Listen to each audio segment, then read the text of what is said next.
2K Games has officially announced Bioshock 4. DrDisrespect has become the first Twitch streamer to strike a television deal.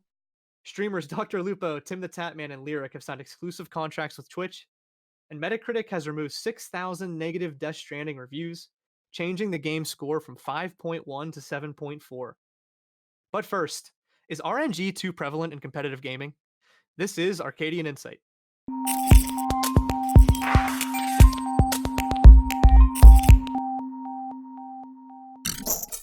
Okay, welcome to episode number 41 of Arcadian Insight. So today we're going to be talking about RNG in competitive gaming, and this is actually a conversation that we had back in episode number 3. It's one of the first things that we ever talked about. It was actually one of my personal favorite shows that we ever did. But the audio was so bad because we were using Skype at the time, and Skype was terrible. I don't think any of us had mics either. So you can't even get episodes 1 through 6 on Spotify and iTunes anymore. Like, we completely deleted those. I think they still are up on our YouTube, though, if you want to check them out. Please don't check them out, though. I think I'd rather just delete them. They're going to be gone by tomorrow, so you're not going to get a chance. But I figured, like, it was a great conversation. I'd really like to have that conversation again, and I'd like to have it recorded because I thought that it was good. And I'm sure that we could bring some new topics to light anyway. So we're doing RNG again in competitive gaming. And it really seems like a trend that the industry is moving more towards. From my perspective, I think a lot of the games, a lot of the card games, Hearthstone, Magic, all the MOBAs, League, and all of the battle royales, Fortnite, Apex, PUBG, they all have built in RNG that some of the older games, older competitive games, I felt like didn't have as much. But I'd like to start the conversation out by just talking about some of the most popular competitive games that are going on right now, and just the elements of RNG that are in those games, and whether or not there's too much. Well, in my opinion, I don't think it's that prevalent in competitive gaming, to be honest with you. Why do you say that? I mean, like, can you name something besides Hearthstone and PUBG? Yeah, I just said League. I think any of the card games. What about, I mean, TFT is essentially just like a card game too, but like TFT has a ton of RNG built in. But like not League of Legends, like Summoner's Rift. Yeah, there's not as much. There's definitely like less in League than the other games, but there still is, like, for instance, crit chance, which is like one of the main things that we talked about, which doesn't need to be there, but there's also like the dragons are RNG now. They don't need to be, right? But they are. Right. What side of the map you start on is important. Yeah, is RNG. Yeah. So it's like, and that changes your strategy depending if you're, if you're blue side or red side. Yeah. I mean, there are elements to it. League is a little bit more controlled though, which I think is why I personally like it a little bit more. But yeah, it's like really, it's like rampant. Like, I think you could literally just pick a game like we just did, and like we could probably point out like 5 or 6 things that are probably RNG. Not so much in shooters. Like, you're not gonna find it in shooters. Battle Royales exclusive. Battle Royales, you do, yeah. Yep. Yeah, just mainly because the loot. Yeah. Like, you know what I mean? Like, you could loot a house and find nothing, and somebody else can loot a house and get the best gun in the game. Yeah, there's a lot. Like, I don't know, Battle Royales. I think whenever we had this conversation initially, I think Battle Royales is what made me really want to have it, because they were so popular, and they still are. But like everything from loot spawn to crate drops to like the in-game circle moving around and where that starts, like all of that completely changes the way that you play, and you have no idea what it's going to look like whenever you dive in. And that to me, like the whole system, the whole map is built on this element of RNG, especially with the circle. Like, you're playing around something that you cannot predict. Well, I think with that, genre in particular, it has to be that way. I can't imagine if they had fixed loot spawns or like a fixed pattern to the you would just introduce a meta basically by doing that. Right. Exactly what I was gonna say. Like, there's the meta game to anything. So I guess that, in one sense, I guess it weeds out the meta game and puts it all on luck and skill, if you look at it that way. I don't know if that makes for like a better, online competitive game, or something you want to design a league around. I don't think I don't think RNG is probably the way to go for that. But I mean, when you look at League of Legends, they struggle, finding a meta that suits everybody, that, people aren't upset with, the professional players, the regular players. So why does that RNG get rid of a meta? Like in a battle royale sense. Well, Well, like I say think- if sorry, go ahead. Well, I was going to say, obviously everybody tries to min max every kind of game you play, and to some Sure. degree you can already do that in Fortnite, in PUBG, or Apex Legends. But if I don't know, if you compared it to like Halo, where a certain gun spawns every time, you're gonna go straight for that gun. That's your go-to. Like Sure. The camping spot here, because the circle always ends here, so I'm gonna get this gun, get to this point, and spend the rest of the game doing this. So it decreases like the value of the meta or the importance of the meta. I think there's still always a meta. Like some guns are always better to have. Like some guns are always going to be top priority. Like there are, I think, certain like loot locations that are a little bit heavier in some of the games that people want to go to. So I think that the meta is always prevalent. Like I think that it's hard to say that it's erased, but yeah, I would agree. I agree with that. The only other scenario I could think of there being RNG, and I think this would be more based on like a preference scenario and like your particular skill set, is that with the new Call of Duty, they introduced that 2v2 gun game, which has a tournament mode built in. Which is really fun, by the way. I've been watching it. I really it's probably the best part of the game in my opinion. But that being said, they're random loadouts. So like say you're just a real shit, like I can't hit shit with pistols in that game. So every time there's a pistol round, it's like, you're about to carry me, so here you go. But if it's a sniper round, I tend to do well. So that doesn't scale at all? I thought it went like pistol, shotgun. No, it's not like It's just gun random. game as in like what you would think of as in Blackout or something, or Black Ops. But yeah, it's just random loadouts. So you could spawn with a knife or a Molotov in any particular round. The only thing I don't think I've noticed is rocket launchers. There's no rocket launchers. Do you consider like the kill streaks in COD to be RNG related at all, or are they just like all skill? Well, they're not just kill streaks anymore. You can do point streaks, kill streaks, and Oh, really? yeah. So Are they like, the same rewards, or are they different? Well, it's different. So like say if you're playing an objective-based game and you cap the flag, like that would count towards your kill streak without getting a kill. So I'm not sure with that being introduced. I'm not quite, but like with the new battle royale that's coming, they said they're going to add kill streaks. So to the battle royale, which kind of makes me skeptical, because it's like, well, I'm just going to hoard this gunship until I'm in top 5, and then just unleash the gunship where I have infrared imaging. I can let my teammates know where they are, all the while I'm like bombarding them with shells, Yeah, so you know I'm not what? sure I like that. Those battle royale games, we talked about this back in episode 8 a lot, the episode about battle royales. But like we talked about them having to balance kills more with ending place to make people more aggressive. Like, and if you would get like, what if you got 15 kills, but you got 20th place? Like in my mind, like you might still like win that game because like you probably killed a lot more people than anyone else. Like especially in a highly competitive scene, like if you're getting that many kills, like you're obviously playing very well. And I feel like that kind of defeats that like hoarding for the end game. Because like if you put everything on who lasts the longest, you have this shit in PUBG. Like there was that tournament where they were just like hiding in the rocks. Do you remember that, Josh? That was like a while ago, but everyone was just like hiding like out by the beach because they didn't want to get seen by anyone. Like it was the worst tournament I've ever watched.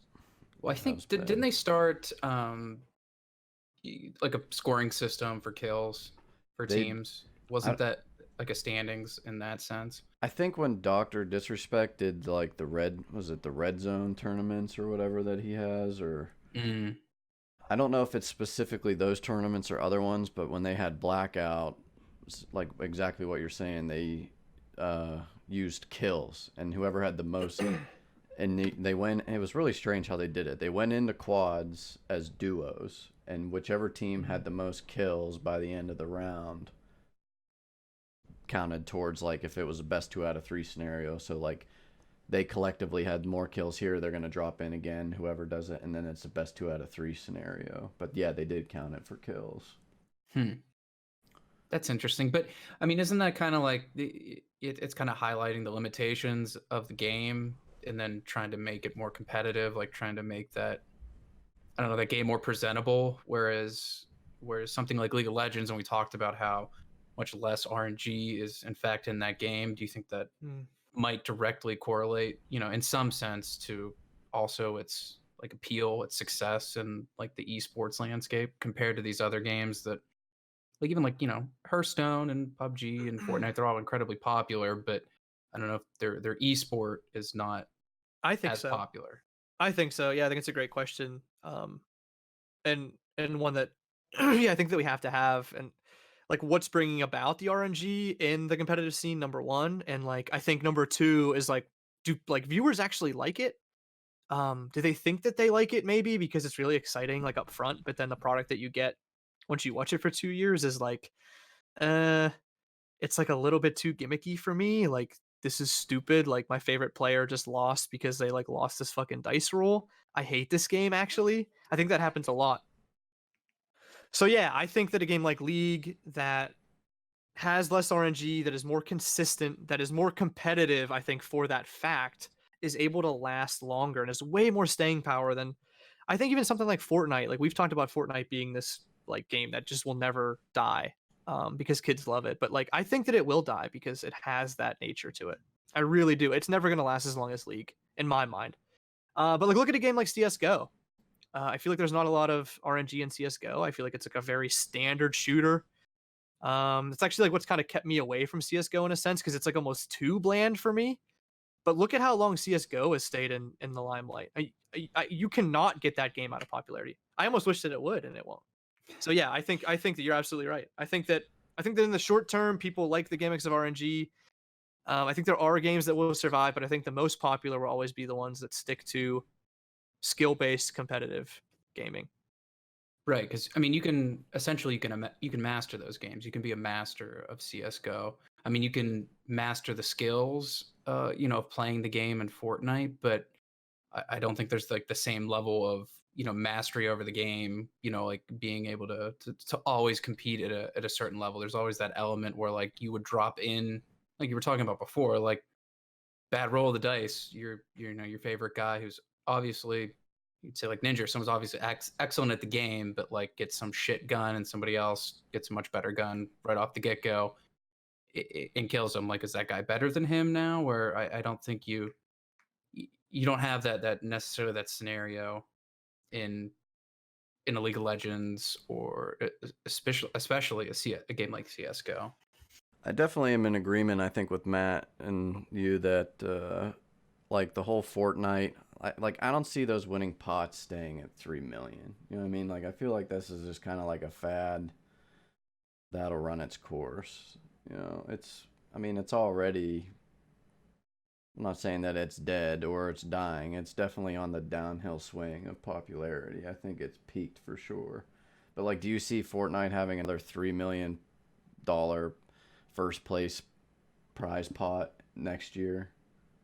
I mean, maybe if they force it, just because I think Epic is sitting on like a pile of like a treasure trove of cash, maybe. But yeah, I agree with you. I think that like from a popularity standpoint, they probably shouldn't. There are games that have lasted really long though that have heavy RNG, something like Hearthstone. Hearthstone's another game that just it doesn't go away. It's always at the top of the card games, and even the last time we talked about this, Dave brought up Yogg-Saron, and it's like that card was like absolutely ridiculous. Was that the dragon one that like made the things repeat? It was like it wasn't I don't think it's a dragon. It's like an old god. Yeah, it's an old god. But yeah, it's like all your spells that you played would repeat. Yeah, but it would do random spells, right? Yeah, however many spells you cast that game, it would cast that many random spells when you played it. Yeah. So if you played 20 spells during the course of the game, you'd play Yogg. Yogg would cast 20 random spells.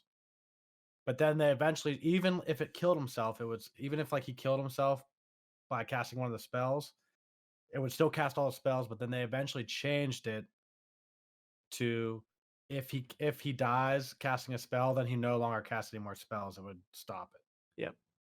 Which probably made a little more sense. I think that we even said like whenever we were looking at the spells, like aren't like a ton of spells way more favorable for you and like way more unfavorable for the opponent. Like if you play something that's like a self spell, it's gonna be like a heal or something.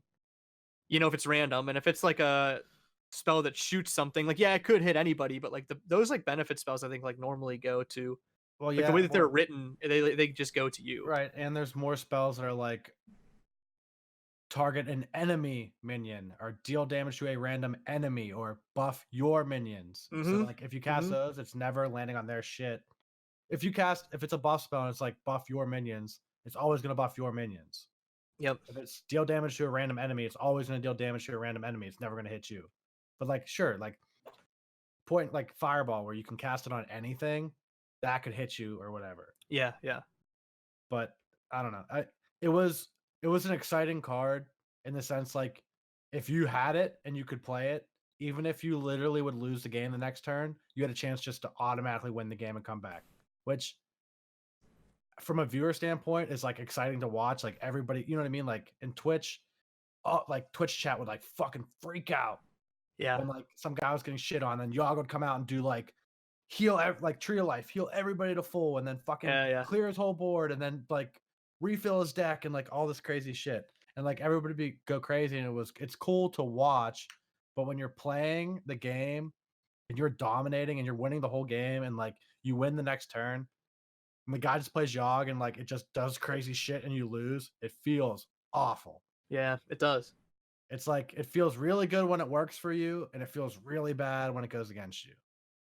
Yeah, exactly. And like we brought that up before too, and like I think that it's one of the most important things to talk about when you talk about RNG, because it just makes people like it either makes people super addicted to the game or it makes them really fucking hate the game. Um but even if they really hate it, they still feel like they need to play it because it's like that gambling high. It's like, but I could just play today and like I might just get like that random shit go my way and I might have like a perfect game. And I don't think that that's like a great thing for anybody. Like, that's not even really video games to me. I guess there is like a level of competition there, but that's more gambling to me. That's like going to the casino and saying okay, I'll try my odds out today and hope I don't get burned. Maybe Dave or Adam can answer this, or maybe even you, Matt, since you went and watched it at BlizzCon. But you guys were saying that there's a PvP pro scene for World of Warcraft. So, Yeah, like, could the you arena, call 3-on-3 somebody, arena. like, if I run, whatever, say, let's just use Classic, for example, and, like, I run Molten Core and get all best in slot, and then I got all that. I'm ready for Battlegrounds. Everything happens. I get all my Battlegrounds and my PvP gear, get rank 14. And you got 3 guys on your team who are at that level and have all this PvP gear. And then you go against a team who maybe has half that gear or not even all of it. So are those guys better, like what you were saying, Wolf, like in a skill sense? Or I'm sure Dave can speak to this. Like, it's different now, but that was a legitimate concern, at the time of like Classic WoW. And that's probably one of the main reasons why there was never any sort of competitive PvP league for many years, because gear dependency, there was no way to level it out. But well, now like when they do the 3v3 arena tournament, like everybody has the same gear. Like you have the same templated gear. You know what I mean? Like everybody's set to a certain item level. There's no disparities in gear. Everybody has the same amount of item level, Azurite essences, Azurite heart level, all that shit. You know what I mean? Everybody's set to the same template, essentially. See, to me, I feel like you would have to just like really love the game at that point, because that just kind of takes away the drive. I mean, because that's what WoW is at its core, is a looter. So it's all about the loot, right? Right. And when you play in the game, the loot still matters. Like if you have better gear than the other people, you're still going to be a little bit stronger. But as far as competitive goes now, like if you're playing in the PvP tournament, like 3v3 arena, since these guys are all considered the best WoW PvPers, right? So it makes sense to level the playing field as far as items go. So like skill or like how you draft your team comp matters the most. Because it wouldn't make sense to like You know what I mean? It wouldn't make sense like, oh, you take your character from WoW and like this guy has 10 item levels above you because he got super lucky Titan Forges from a raid or whatever. You know what I mean? It just wouldn't, that would like cancel out some of the skill if they weren't all in the same template, in my opinion. It wouldn't make sense for them to transfer their actual characters and then the RNG of the loot system impact the match. Especially when they're playing for money. Like I understand like when you're playing on the actual ladder and shit and the high rankings, like yeah, your gear does matter and it should. But when you're in like an actual, LAN tournament where they have the ability to level the playing field for everybody, I think it makes sense to do it the way that they do it. Just to showcase skill and not the RMG of what loot you get or whatever. See, I wasn't sure if they leveled everybody out or not, so makes sense. Yeah, they used to not, so yeah. Like WoW Classic, it'll happen. At least for like the normal people playing the game, on a day-to-day basis, once like Nax finally gets around and there's Nax geared players rolling around, the gear disparity gets so large that everybody starts getting one shot. How do you guys feel about just luck versus skill when it comes to competitive games? Like I definitely lean heavier towards skill for sure. But I don't really even know that I would want something to be 100% skill based. Like, I mean, maybe a little bit of luck is important as long as it's controlled, as long as it's not like too prevalent in the game's core mechanics. But I'd love to hear your thoughts just on like where you lean with that and what's exciting for you. Like I prefer skill, obviously, just because that show, you know what I mean? It's like shows your mastery of a game and like the time and commitment you put in to learn how to play it and to master it and learn how to do all the interactions and everything. But I think, especially for competitive, there has to be some element of luck or RMG to some extent. I'm not saying like overwhelmingly, but to some extent, because if you don't, like, things are going to get stale. Like things are going to play out the same too often. Whereas if there's random factors, every game is going to be different. Yep. And it's and same thing, like it depends on the game that you're playing too. Like, you know what I mean? Like if you're playing Hearthstone, like a card game has to have more RNG because that's just RNG is inherent in card games. Like it's literally without RNG, it would have like card games would not be card games. Like they would be unplayable.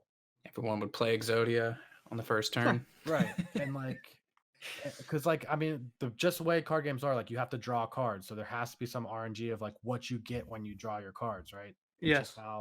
That's like how that genre of game plays out. But something like, I don't know, like League, there's less RNG and every game's not the same because there's so many different champions and strategies that kind of supplement the RNG to make it different and exciting every game. Sure. So for me, it's very, very, very, very dependent on the genre and style of game for how much RNG needs to be, pumped into the game to make it seem different and exciting from game to game or match to match or whatever. I mean, that's the fun of a card game though, right? Yeah, right. I mean, I guess it comes down to min-maxing again, but like even then, like you can have a card that you like and still do well with it in scenarios. I mean, you could say that, I guess, about a lot of things, but like that's the best part about building your deck, is cutting down the fat, getting as, as lethal as possible, or as I know Matt liked to play the no fun game on Magic and be the blue, play the blue decks. Loser. But I don't even know anything about Magic. It's just like the deck that I just started building because I don't know, we were still playing it. It was just fun the way it works out. Like you have a totally different style of playing, and in one game you could beat me, and then in another game I could beat you, and it's just like, I think,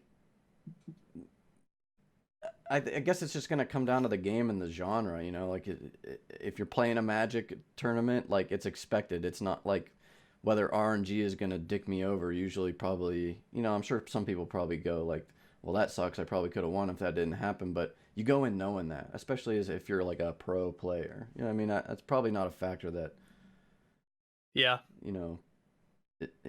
weighs on them very much. Yeah, you can mitigate the risks like the way that you play, and the way that you set up your cards. Yeah, as long as you know the other person's deck well enough.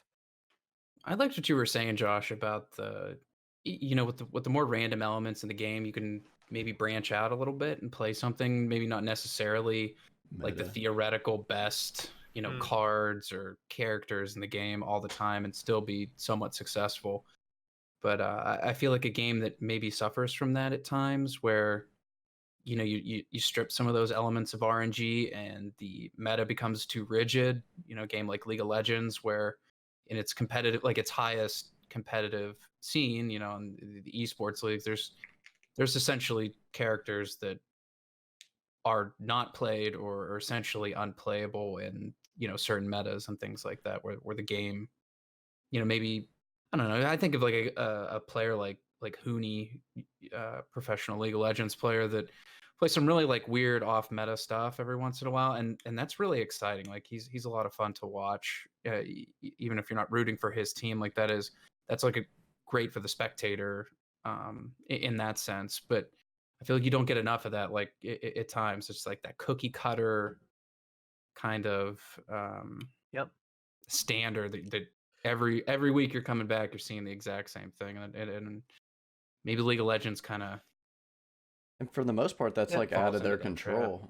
Like that's all dependent on like, Matt's favorite aspect of video games and the meta and the way that devs balance characters out. Because like, how many characters are in League now? Like over 170? Like they're pushing 200 now, like, right? Is it? I know it was over 100, right? I don't think they're pushing. I don't think they're pushing 200. No, I thought it was around like 150 or 160. I believe they're removing some champions too, with like all these new updates that they've been talking about. I think that they were getting rid of some. I think that's kind of bullshit. I believe they're taking some older ones out.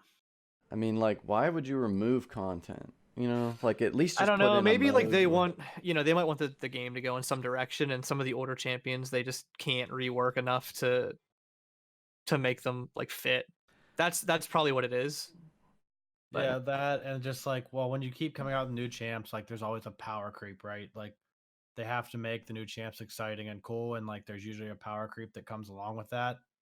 And like the old champions are just weak in comparison, and it's hard to rework them.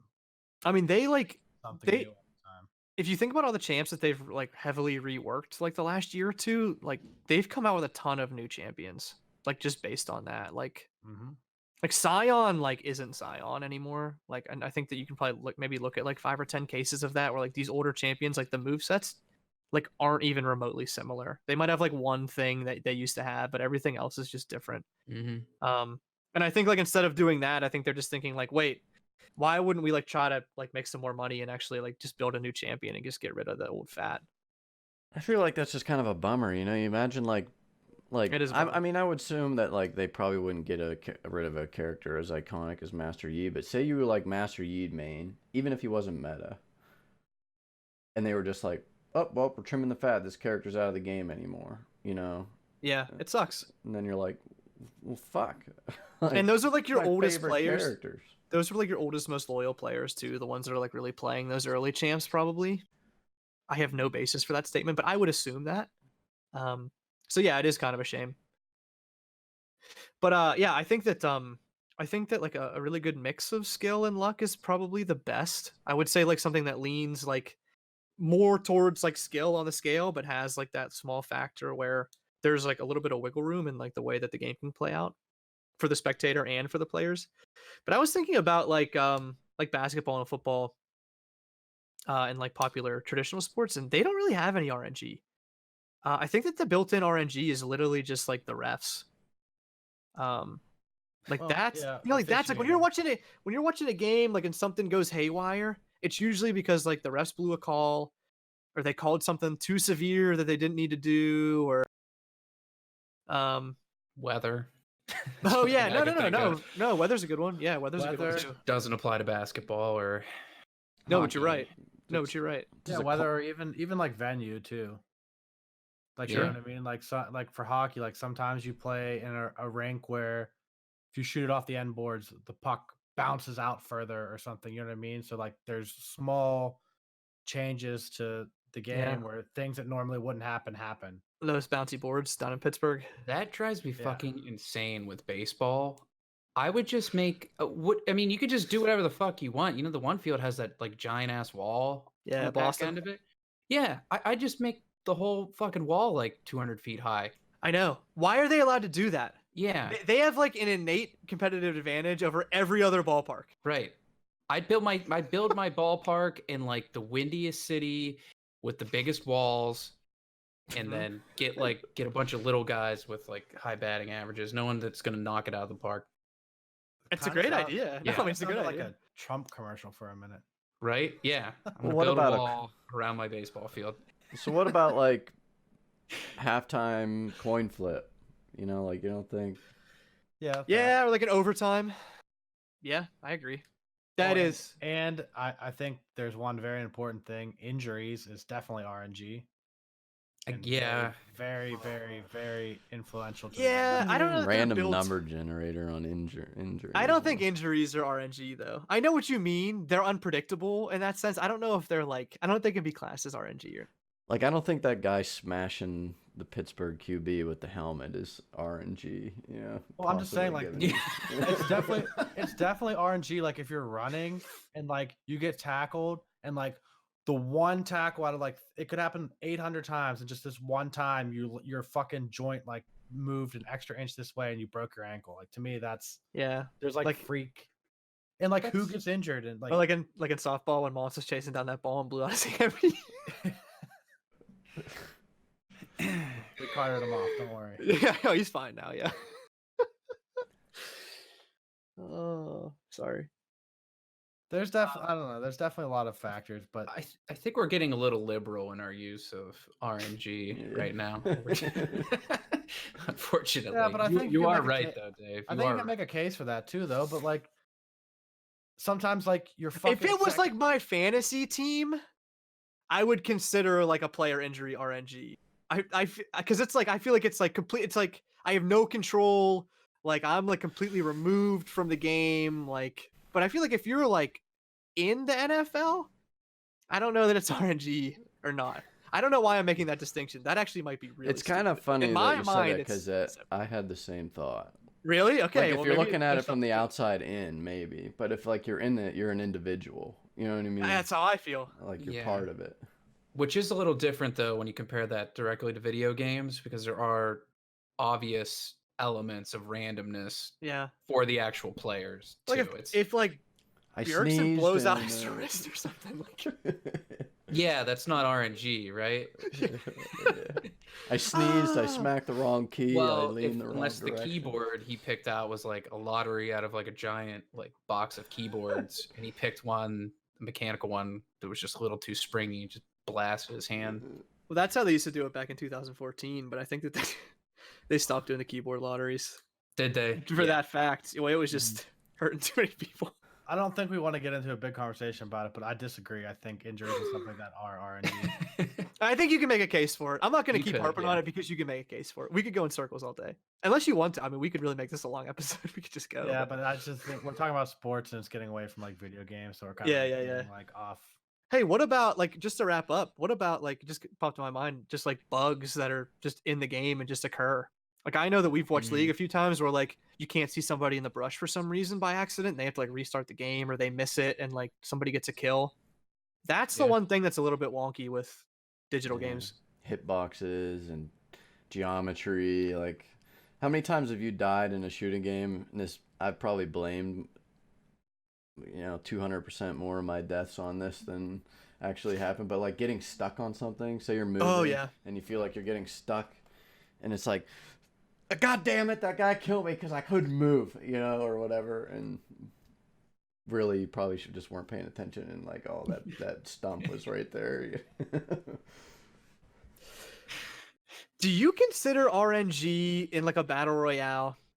You're gonna say no, but it just pisses me off. Is this Do you directed consider- towards me? Anybody, you can answer if you want.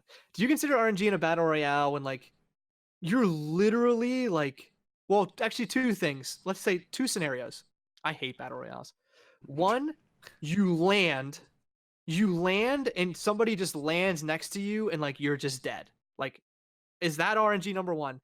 And number two, is it RNG if like you're literally just like walking out in the woods and like you just don't see anybody because the map's too damn big and you just get sniped? Like, is that just all skill because of the way that you move around the map? Or is there a sense of like something random there where like you just literally can't check every spot in the map because there's too many players? I think there's a like a level of luck, I guess, to that. Like, But oh, not this RNG, guy's just it's luck. laying here, you know. But at the same time, like, you know, I'm sure Sweaty would turn around and be like, oh, well, it's his fault for not having the proper awareness and correct positioning where the circle's closing and Yes. and Yeah. blah blah blah. And then another guy was just like, yeah, well, this guy like flipped this car over and it landed on me and I died, you know, or something like that. But yeah, I think you can make a case. I think a lot of these things you can make a case for it and say it's Yeah. RNG, and you can make a case and say it's not RNG. You know what They're I mean? they're edge cases, yeah. Yeah. Right, like, okay, like, oh yeah, I'm running through, and like this game, there's never a guy in this field laying here fucking Yeah. prone that you can't see. But Yeah. this 1 out of 100 game, this guy was laying there and blew my fucking head off. Like, is that RNG, or is that like you're dumb and you should have Or known? like, or do I literally have to like look every step that I take every time I play that game to be good? Yeah, like where is the line? yeah, Because it's like a little bit ridiculous. It's like, well, I can't check every corner. It would take me. I'd never move an inch. Right. Well, Yeah, I guess so. When you look at it like that, so all right, let's compare that directly to like CS:GO. It's not like so when you drop into PUBG, you literally the guy could be right behind you the second you get into the game. In CS:GO, Yep. you literally don't have to turn around right away because there's a 0% chance that the enemy team is going to be right on top of you. Correct. Yeah, correct. So I mean, I guess we're looking at probabilities here, but I guess that is an element of randomness between one game and the next of, you know, where enemy locations will be in relation to you at all times. It's, you know, that. Yeah, I guess the disconnect that I'm having is like, do we want to define RNG as something just built in internally into the coding of the game, or can it be based on like other players within the game, like based on how the game is played? well, I mean, just dissect it. It's probably the former. It's probably the former is like the technical way, but Well, I mean, don't look at it as RNG as just like, I feel like we're kind of looking at RNG as like, there's like a it's almost like a meme, like a culture has developed around like, oh, RNG. But like, look at RNG as random number generator, and you could probably exclude a lot of those things. Like, it's you know. Yeah, I guess we're just talking about more like random elements that are out of your control. That like you personally can't control as you play. Yeah. Well, and I just feel like now people just call everything RNG. Like that's just how it is now. You know what I mean? Like even if it's not, even if the game didn't like calculate probabilities and spit out this item at this spawn point, which that is obviously the technical definition of RNG. People just say like if something happens to them like out of the ordinary or something, like, oh, bad RNG. Like that's just like the reaction now. It's like people just use it for like anything that is like bad luck, random. bad RNG. Yeah, bad luck. Right.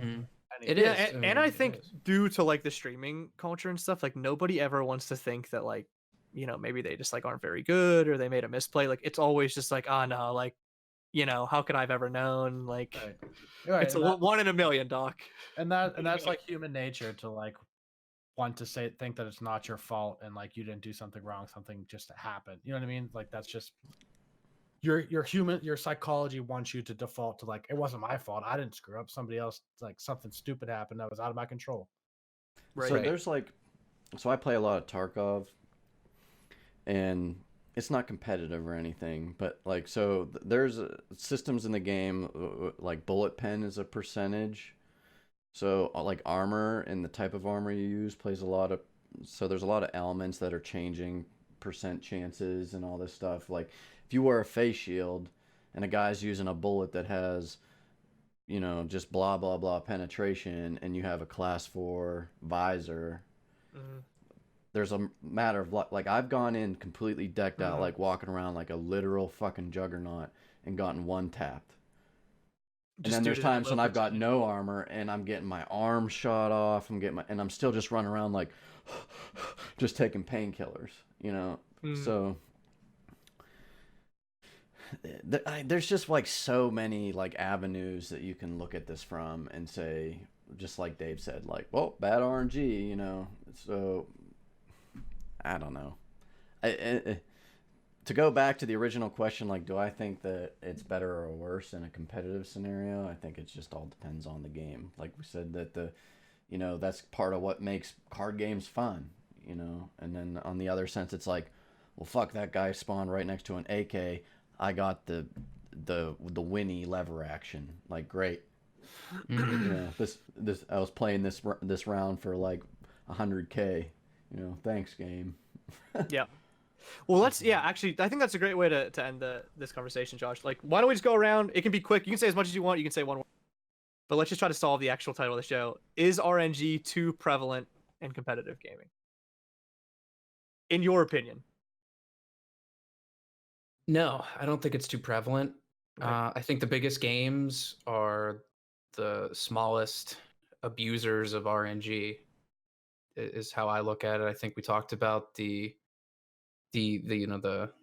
more transitory games. I think like a Fortnite probably isn't going to stay on top because of all of its random elements to it. You know, compared to League of Legends, I think that game has a lot more staying power. Your thoughts, Okay, Dave? I'll go now.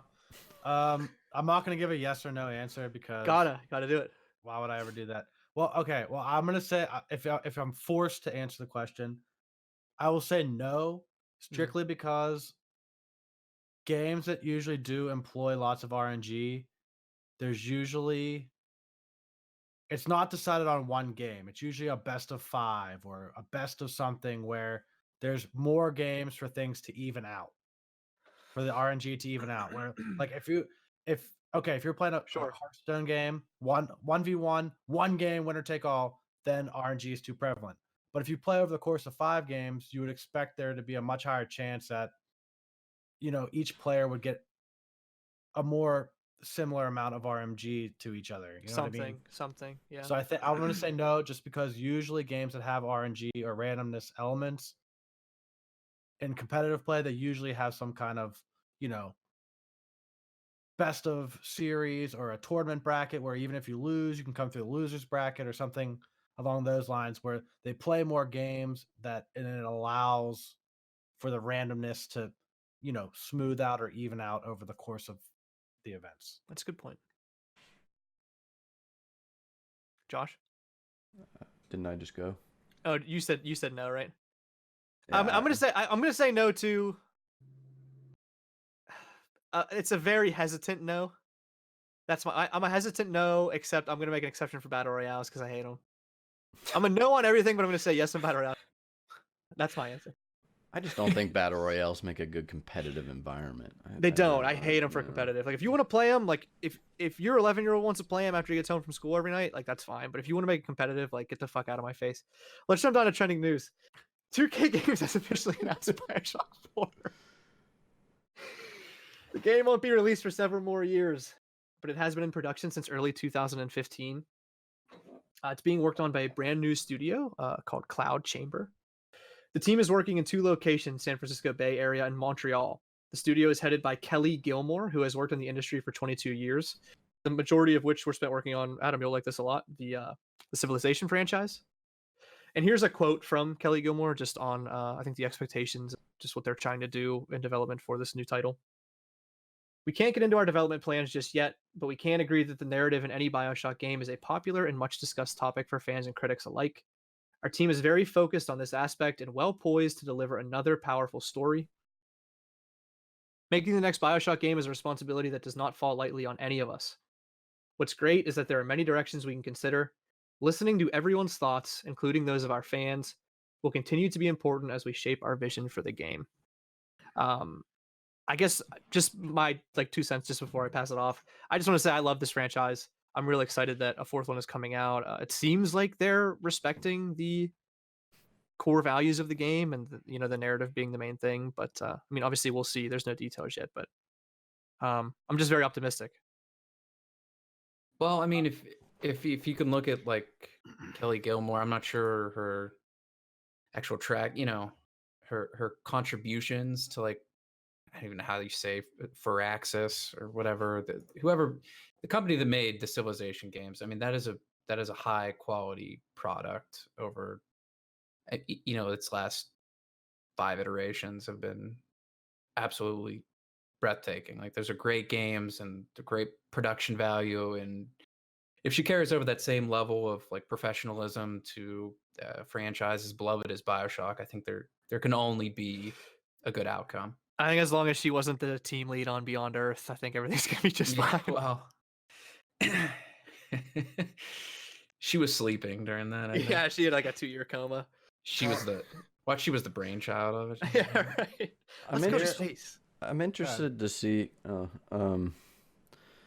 like where they go with this, because like Infinite ended with like this idea that like there's like all these different realities, and like no matter what he did, he couldn't change anything. It was just kind of like, right? Am I wrong there? Am I not remembering it correctly? I believe you're correct, Josh. So like, where do you go with that? Like, how do you take that to? Is it just another story that ends in this like open-ended? Well, this is just what happened in this reality type of thing. And then on the other hand, like, okay, so we were in Rapture in the first two, and like I disliked Infinite because I was just so like captive. We've talked about this many times on here already. Like captivated by Rapture.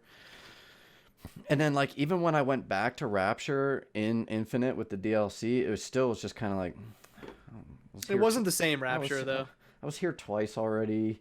Like, so where do you go? It like, didn't feel the same anyway. It just it wasn't the same vibe, I didn't think. To me, I think Bioshock, it's cool that, they want to, continue and make more, but like, to me, like, there's some franchises that just don't need it anymore. Like, it's good the way it is. Like, I feel like you're just kind of like watering it down, like, cause I hate to say it. I kind of agree with you here. I don't want to, because I want a Bioshock 4, but like I think that you're right. I think that the way they ended with the multi-dimensional theory, it's really hard to build a game around that now. I think anytime like especially a story-driven game or movie goes into like a time jump or a multi-dimensional thing like they did in The Last Avengers. I did not like The Last Avengers. People are probably going to hate me for this. I thought it stunk. I didn't even finish it. Like the last 20 minutes, I turned it off. It was a snooze fest. You shouldn't bring time elements, like time warps, into like a movie that is semi-serious, and they shouldn't do it in games either, because like they can't get it right. Well, look what they did to Terminator. It's endless possibilities, and you can't have endless possibilities. You need a framework to work in, and they kind of blew it wide open. And they also had the sky and the ocean thing, which those two themes are polar opposites. There's nothing else really there, like.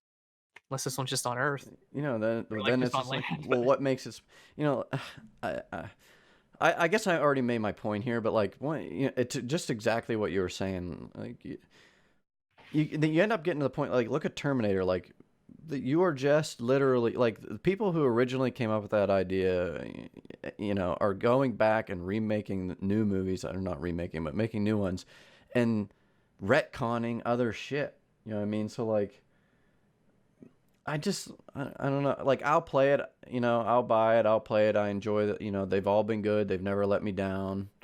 Some people like to talk shit on the second one. I like to talk shit on Infinite, but like, I bought it and still played it. At the end of the day, I still enjoyed the game, but I just feel like it's in a place where, it's a trilogy, even if it's not chronological, it's in a good place. Leave it there, in my opinion. Well, here's my take on the whole thing. I think we've had plenty of shows where we always complain about developers just like rushing out games and trying to make money and stuff. And I think to that point, by them saying that they've been developing the game since 2015, and it's the end of 2019, so they've been working on it for over 4 years, and it's not going to come out for several more years.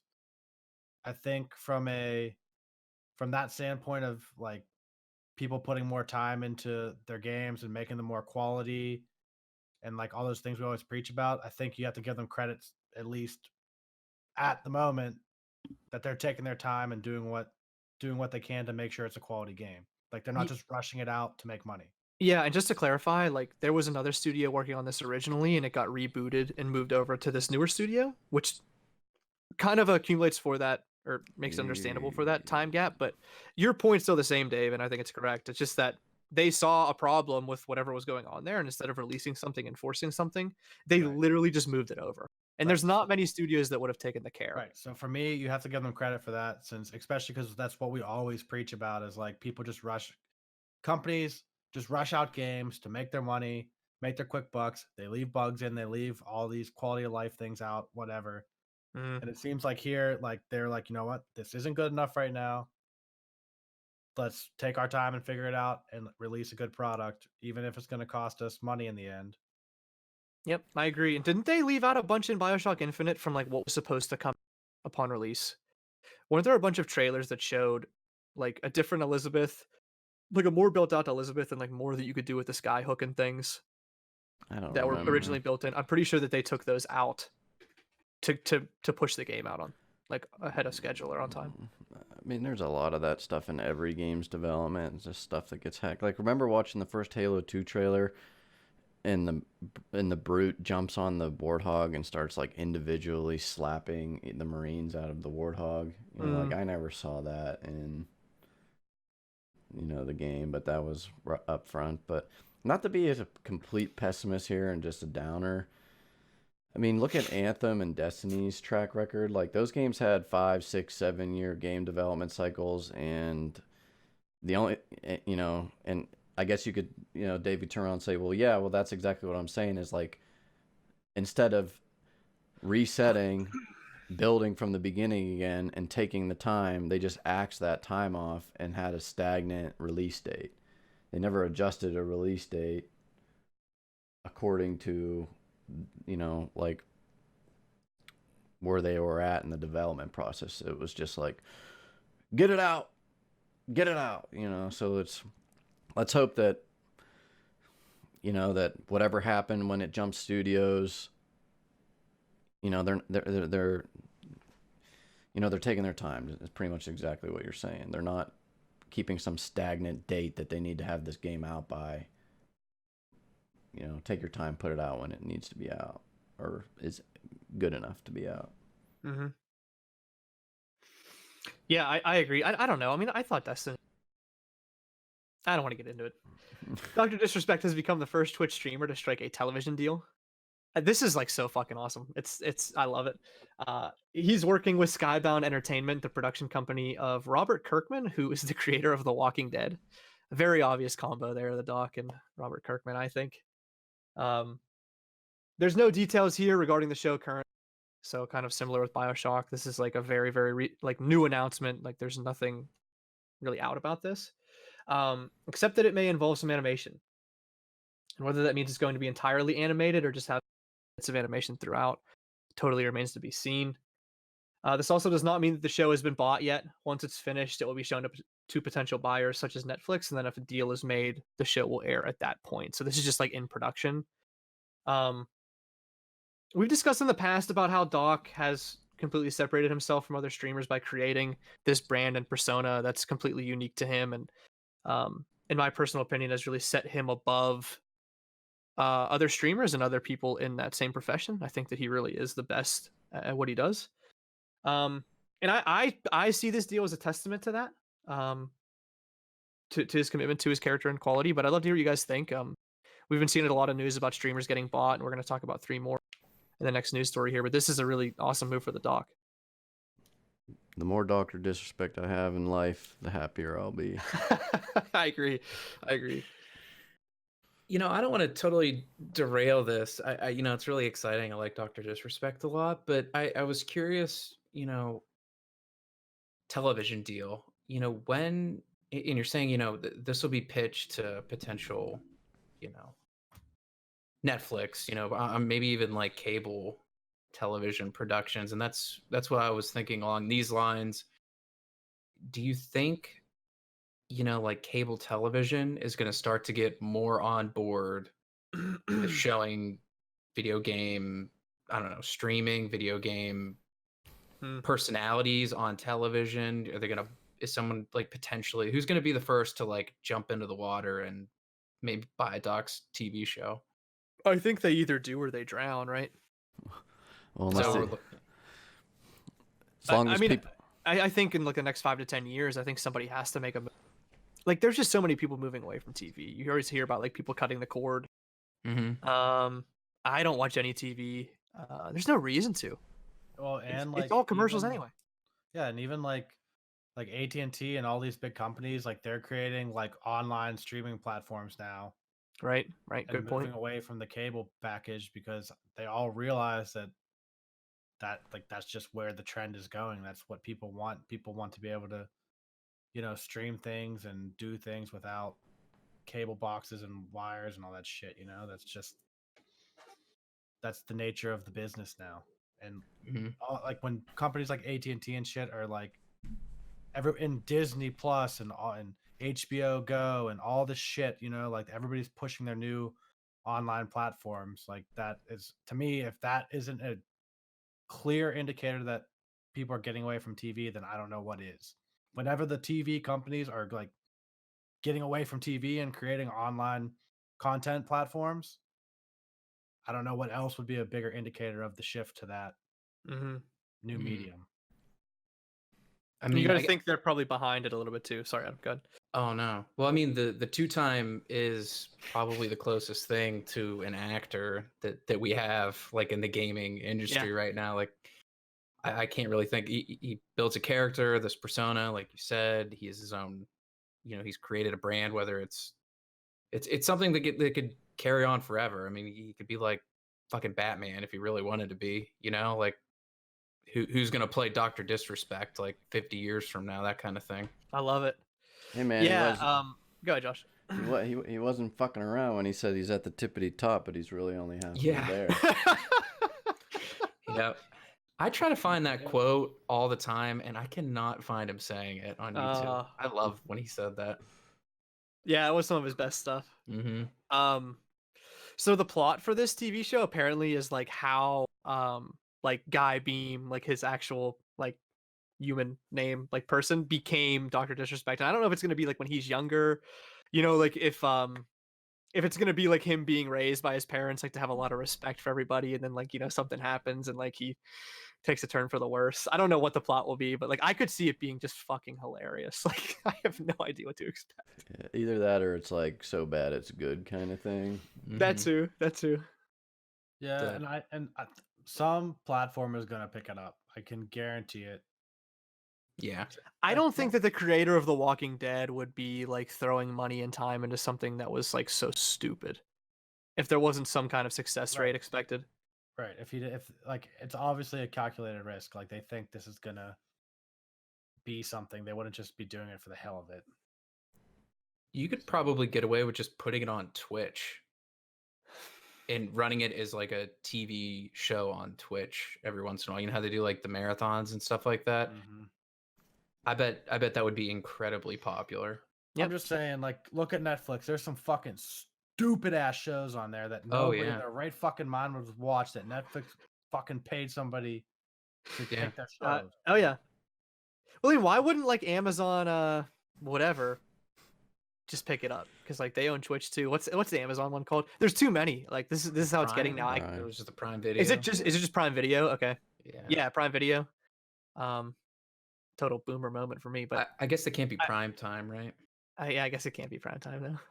Dion would the two-time prime time Amazon streaming service. Dion would take exception, I think. I think you're right. Back to back. But speaking of streamers, and just doing very, very well for themselves, DrLupo, Timthetatman, and Lirik have all signed exclusive contracts with Twitch. The three of them boast a combined 10.35 million followers on Twitch. There hasn't been an official statement yet on the amount of money of these deals, which was the same with Ninja and Shroud when they went to Mixer, but it's expected that these were all multi-million-dollar contracts, just like Shroud and Ninja were. I think that whenever Ninja happened, it was expected it was like something like 30 million. I think we talked about, that's bonkers. Anyway, it's beginning to get really, really interesting in my mind. But I think the really, really cool thing for me is that this is further establishing streaming and content creation as a profession to me, right? Like anytime like anything's getting more mainstream, I think that means like more of the general public are thinking that it's okay and accepted, and it's not like looked down upon as crazy. And I think that that's generally a good thing. Yeah, it's a good thing. Why? I'm not crazy about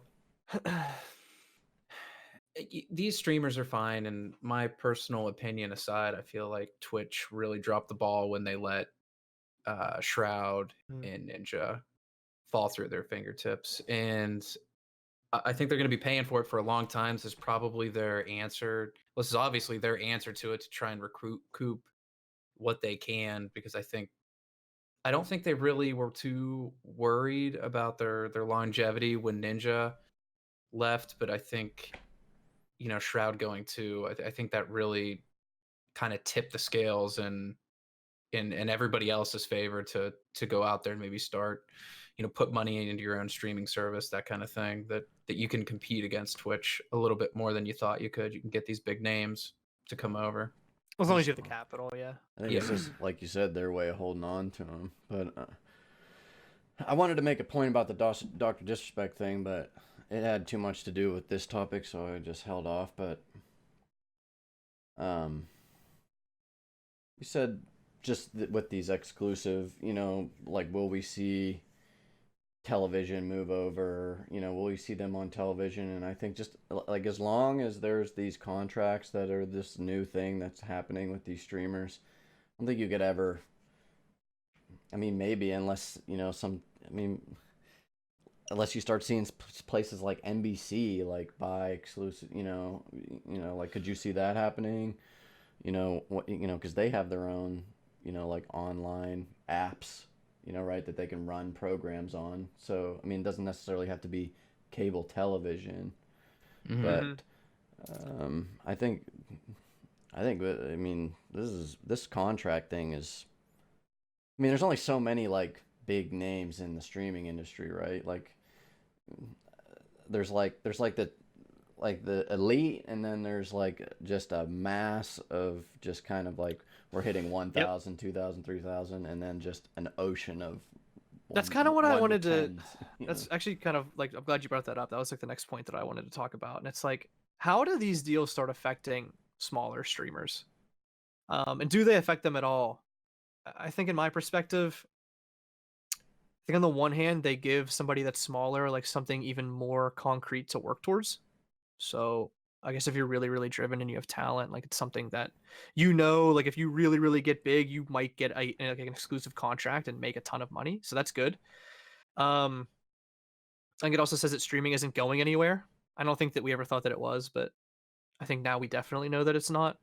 But on like the other hand, I feel like it just shows how important certain people are to the community, and how unimportant just millions and millions of people are to their platforms. You know, like, I just feel like, you know, Twitch could care less about probably like 98-99% of their streamers when it comes to like an actual numbers revenue game.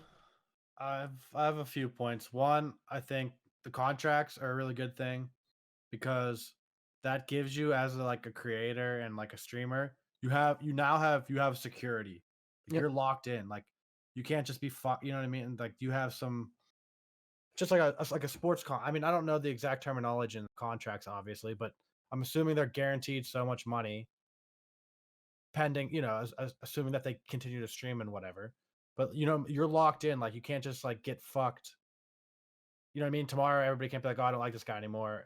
But you know what I mean? You're locked into making whatever amount of money, barring like certain circumstances. I think there would have to be, not to interrupt you, I know you have more points, but I think there would have to be a guarantee like that, right? Because you would hate to get paid and move over to a platform. Oh no, like, you breached the contract, your followers are too low, and we're taking your contract away again. Right. Like, nobody would ever sign that. Right. So there has to be some security features that are very good for the streamer in these contracts, which is good, because now you have your future. You have some things that you can count on. You have some security that you don't have to like worry every day about. Oh, like, if something goes wrong, this livelihood could be gone. Like, you have a little bit more of a concrete foundation going forward, which I think is good. And I don't know if this is going to happen, but it's just a thought that I'm having with the contract thing. Maybe if like, you know, these platforms get into this big war about having viewers, maybe the smaller streamers that have 2,000 viewers or whatever, maybe they get contracts too. Obviously, they're not insane contracts. They're smaller contracts, but they can get locked in because okay, like you want like it's gonna turn into a battle of like who has the most active viewers. You know what I mean? Like as a metric, like that's gonna be one of the metrics. Just like monthly active users is a big metric for, you know, like big AAA companies. It's like how many people are playing your game every month. I mean, I agree with what you're saying, but like you can't pay everyone.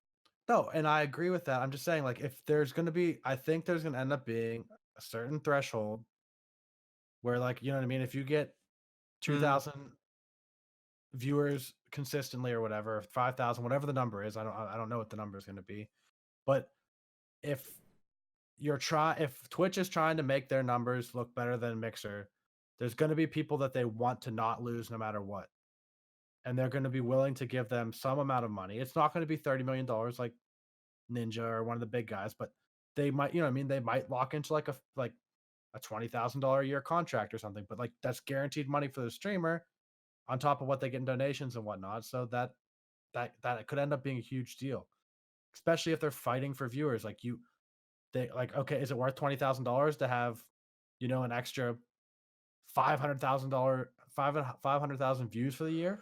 It may be. Do you see like people starting to create teams, and not just teams, but like, hear me out here, like we have streaming segmenting shows now, like in ways that we haven't had in a long time, like we just talked about with like certain shows only being available on Disney Plus, like The Mandalorian, which I'm pissed because I can't watch it.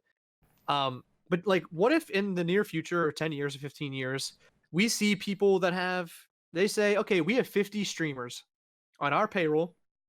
We have 5 that are like really, really popular, 10 that are like pretty popular, and the other guys are like pretty good, but no one really knows them. But if you want to watch them, you need to pay us a monthly sub to like the overall team company organization, and then you get access to all of them. Ninja streams 4 to 8 Monday to Wednesday. I don't know, I'm just saying that it's kind of light on the hours, but like I could see something happening. That's I don't know if I want that to happen, but I could see that happen. But that's absolutely a possibility for sure. I think that the whole thing's just messy. Like, what happens, like, in terms of the, like the competition within the platform? You know, like, where does that go? You know, when there's like contracts and stuff involved, like I could see like, you know, like Twitch drama and all that shit's already hot on YouTube. You know, you start seeing people fighting for fucking contracts and shit. Yep. Well, then you have bad blood, like, oh, you know, this guy's like fucking like trying to steal my views, like he's like, you know, all over me on Twitter, and he's look at what's going on with Asman, playing the same game as me or whatever. With Asman and that, you know what's going on with that, Dave? Who's that other guy? Basically, Asman was under the impression that this guy was like making content at Asman's, like at the cost of Asman, like bad mouthing him, you know, stream sniping him. I don't know what the thing is. I'm not accusing him of doing one thing or the other, but Asman eventually just went to Twitch and then got him banned on Twitch for like harassing him or something.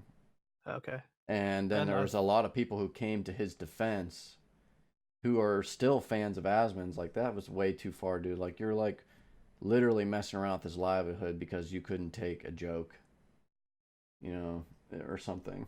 And then all I'm saying is, like, you know, I'm getting a little off topic, but I think that this is going to create a highly toxic environment. Well, you know? you said it. It kind of builds this hierarchy of, you know, who are the people we care about and who are the people we really don't care about as much at all. And if we're going to make Asmon Gold happy, because, you know, there's multiple times he's had 40, 50,000 plus viewers at a time, right, when like WoW Classic came out and stuff, we're going to keep him happy. So like Mixer doesn't come in next month to be like, hey, here's $100,000. Like, why don't you just bring your community over here, like, for the year?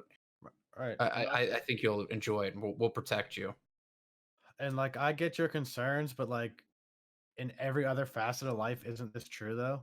Yeah. You know what I mean? Like, Yeah. there's always people that like, you know what I mean? Like Dog eat dog, man. the NFL, like obviously care about Tom Brady more than they care about whatever, some other No, asshole. Anybody I'm really? just saying, like in any facet of life, that's true. So like, why wouldn't it be? You know what I mean? That's just how Yeah. it is. Like, Yeah, I mean, the only thing that I see happening, I think what Josh was talking about is like with the drama is, these are young kids, and like these aren't like professional people that are like really good at handling press and like holding back like their tongues. Like these are people that like literally speak to people, like a large audience, for a living, and they do it like very candidly. Yeah.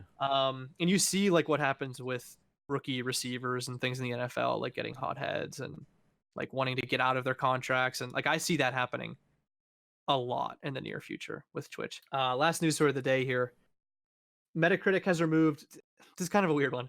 Metacritic has removed 6,000 negative Death Stranding reviews, changing the game score from 5.1 to 7.4. And that's a really big jump. That's like, Yeah, in this my game opinion, sucks, like on Ed. Metacritic, like a horrible game that I wouldn't buy to like, okay, like I would look at the game. Like it's like public opinion definitely shifts from this.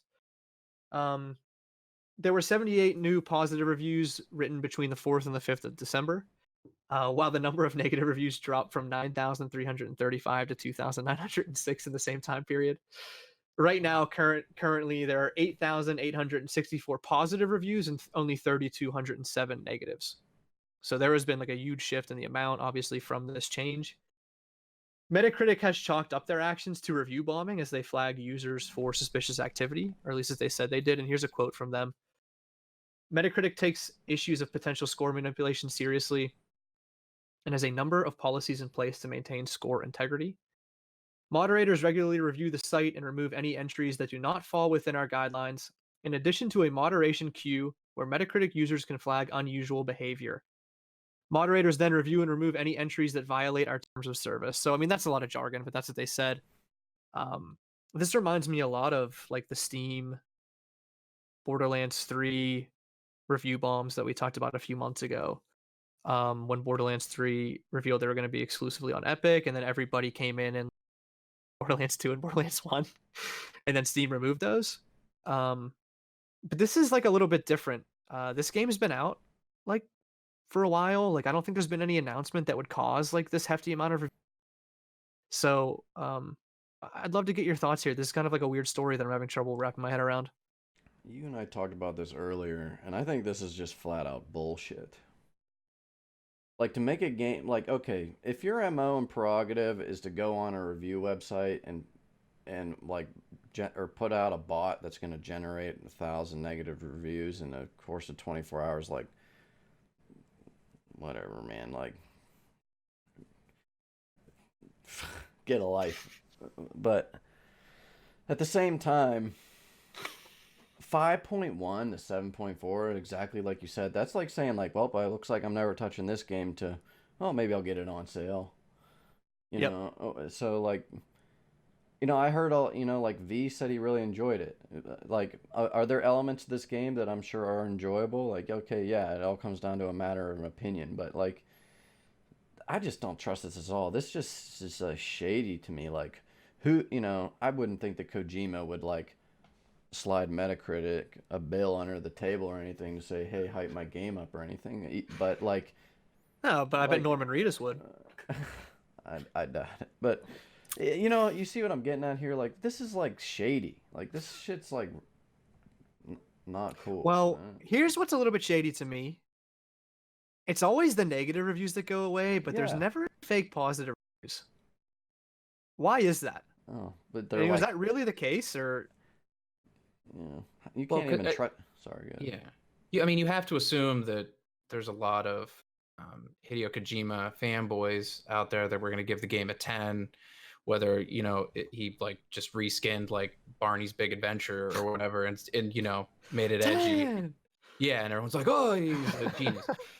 And Hideo Kojima's been a part of some really great games, but there is this, I don't know, he's like larger than life in the gaming community, and it almost feels like everybody has to protect Hideo Kojima. From what I saw of that game, personally, I haven't played it.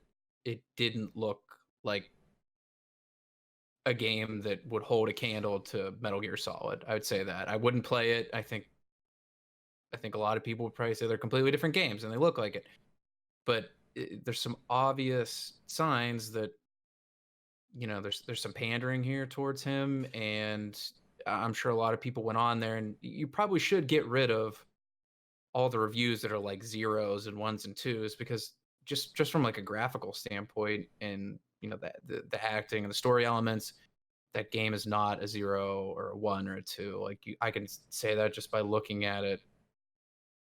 You know, I don't have to play it. I could say that's a fact. Yeah, it's not Barney's Big Adventure, right? Right. Do you think that it would be a good idea if Steam, rather than like eliminating, or even Metacritic, than just like eliminating reviews, that you should have some sort of like, look, I'm not saying that you are required to play umpteen hours of a game before you are. Well, hey, I was thinking, this is the second time this happened tonight, Josh. I was thinking the same thing. Like, you should have at least really played the game, or have like unlocked, like there's like an achievement that you get in the game that recognizes that you, I mean, it already tracks your achievement, right? So it's not like it would be that invasive to say like, you beat the game, now you can leave a review.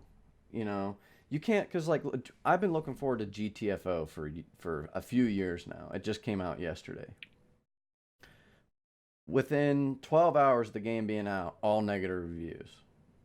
You know, and I'm not saying that the reasons behind the game, that, you know, like they're false reviews or something. I'm just saying, like, you go in and like, are you really going to trust a review that this guy posted this review? He has 0.1 hours played on the game. Like, okay, you played what, less than 10 minutes of the game. Right.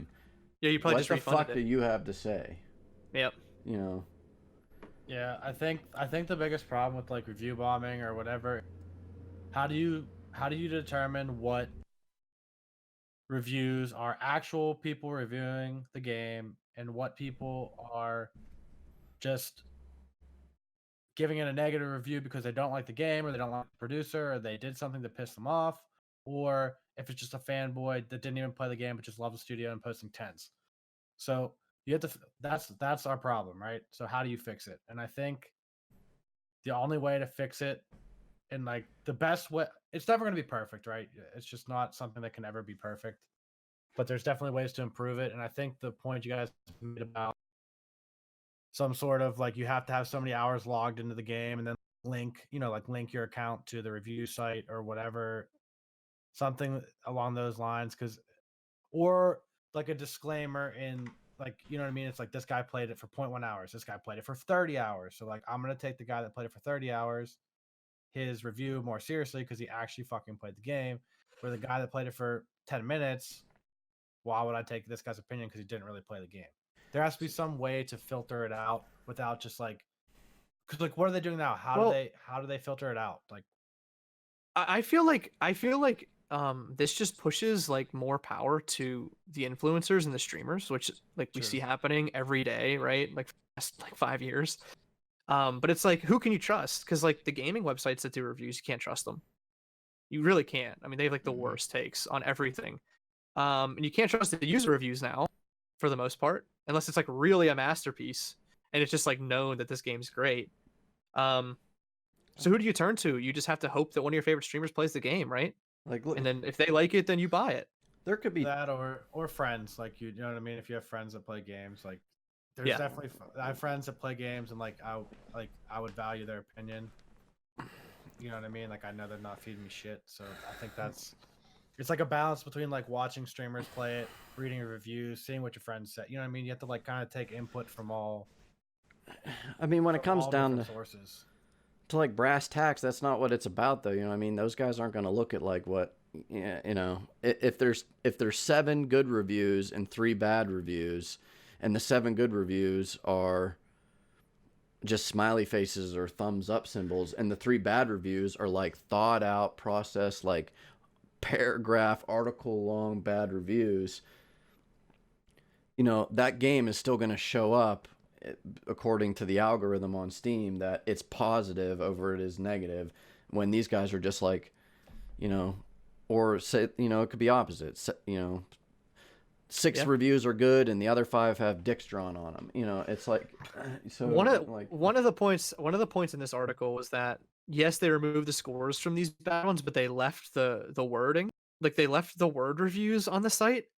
Like this was some like great like champion thing that they did, and I was thinking to myself like, well, who the fuck cares? Like I can't see the score, and I'm not sorting through 8,000 reviews to read them all. So like, what does that do? Are they really you know what the real solution is? Just Metacritic can go fuck off. Yeah, right. I agree.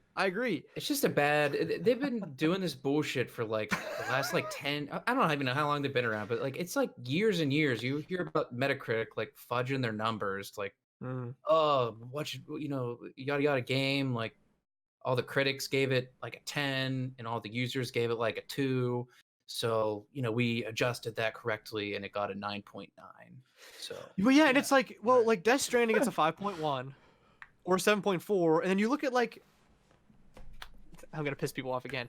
You look at Jedi Fallen Order and it gets like, it's like 8, 8.5 easy, you know, and you're like, what? Like, yeah, that game was okay. It's not an 8.5. It's not an 8. If Death Stranding is a 5.1, or even a 7.4, I don't think Jedi Fallen Order is above a 7.4. Like critically, I really don't. I really don't believe that. And it's like anything with a title, 9.9. At least on Steam, like you're going off of what people are saying. It's not like who, like Wolf said, who made the people over at Metacritic the golden standard of averaging good reviews to bad reviews, and it deserves this one over this one. At least on Steam, you can just go on the list and see, you know, whether they're dumping review bombs or not. At least you can go on there and individually. It's not like Steam's rating it. You know, you'll get like the very positive or mostly negative, but you're generally gonna click on why it's mostly positive. You know, at least I do. You know, but like Wolf said, like who the fuck made them the guys that are like, okay, if Metacritic says it's good, then it's got to be good, you know, or bad, you know. I mean, they own the site, so you know. Yeah, it's a great idea in theory, but in practice, I feel like the Metacritic experiment has not been very truthful. I never go there for a game review to see if I should buy something. If I'm questioning something like Death Stranding, I'm probably not going to buy it now, even if it, you know, comes out on PC or whatever. But if I'm on the fence, I'm not like, whoa, let's see what Metacritic had to say about that. It's not happening. Never. Just like I don't trust the Golden fucking Joysticks Awards to name their best game of the year. You know, like didn't Resident Evil 2 win? Did we talk about that? Yeah, a little bit, yeah. Okay. Yeah. I guess like I just don't get like what is their criteria for removing reviews? Like how do they know that these 8,000 negative reviews, these 5,000 were bullshit? They review the site and remove any entries that's a guideline, in addition to a moderation queue where they can flag unusual behavior, Dave. Yeah, it just sounds arbitrary, and they can just remove whatever they want. There's no like actual. Yeah, it's extremely arbitrary. I don't know. Wolf put it in layman's terms. It's just bullshit. Yeah, it is bullshit. I agree. Bullshit. Dude, the only one worse is Rotten Tomatoes. Like, if you have a movie trailer and your trailer's, oh, it's guaranteed certified fresh on Rotten Tomatoes, like that's the only way to like keep me away from the theater at all costs. Like, I will never walk in there. Yeah. You used to be able to trust the audience score on that. You can't even do that now. Right. I think the TLDR for this topic is fuck them. And by fuck them, I mean Metacritic. Okay, that's settled then. All right, thanks so much for coming on. Thank you for listening, as always. If you really, really like the show, you can support us by going to patreon.com/arcadianmedia. Or you can also leave us a 5-star iTunes review. It really, really helps us out. But other than that, thank you so much again, and hopefully we will see you next week.